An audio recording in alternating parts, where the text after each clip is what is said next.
Pagpalang umaga guys, gagawa tayo ng bilo-bilo guys, o kaya inulog-ulog ang tawag dito sa Bicol. Kasi mas masarap sa bilo-bilo inulog-ulog ay yung marami ang luya.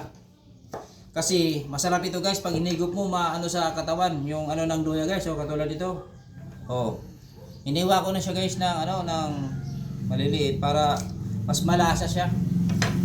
Mas malasa siya oh. Pangontra siya sa ng sikmura. Lamig.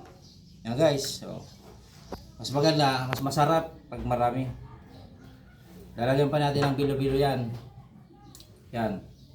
Gagawa tayo guys. Yung ilalagay natin yung yung giniling na bigas na pulutan, lagay natin diyan. So, yan. Masarap kasi guys pag marami ito guys. So, may nagawa na tayo guys. Ito oh. Ilalagay natin dun sa inino nating luya, papakuluan.